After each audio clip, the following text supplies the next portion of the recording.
আমি বসে বসে বই পড়তেছিলাম। হঠাৎ মারিয়ামের আম্মু এসে বলল, টেনটেনে মারিয়ামের আব্বু, এই নাও তোমার রাতের খাবার। কি রান্না করছো? এই তো ঘরোয়া উপকরণ দিয়ে একটু মসুর ডাল ছিল, তা দিয়ে একটু খিচুড়ি রান্না করছি। খিচুড়ি রান্না করছো? হুম। আর তরকারিতে তো এমন কিছু ছিল না, একটা বেগুন ছিল, হুম। ওই বেগুনটা ভাজি করছি। বেগুন ভাজি করছো? হ্যাঁ। এনে কি বেগুন ভাজি? আর একটু হচ্ছে শশা। সকালে শসা তোমার দিয়ে অর্ধেক তোমার দিলাম না, আমি খিচুড়ি না? টিফিনে সাজে দিলাম না হ্যাঁ, শশা। হ্যাঁ। আর অর্ধেক একটু ছিল, ওই অর্ধেক কাজ খিচুড়িতে খাইতে ভালো লাগে। আচ্ছা ঠিক আছে, দেখি খাই কেমন স্বাদ হয়েছে। তো খাবার টেস্ট করার কথা বলতে বলতে এদিকে দেখি বউ আমার পানি আর বল নিয়ে হাজির।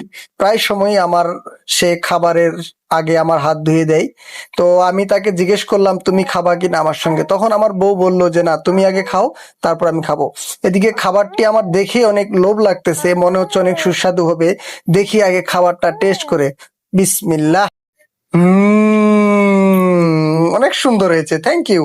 তো প্রথম থেকে দেখে দেখে আমি ভাবছিলাম যে খাবারটা অনেক সুস্বাদু হবে।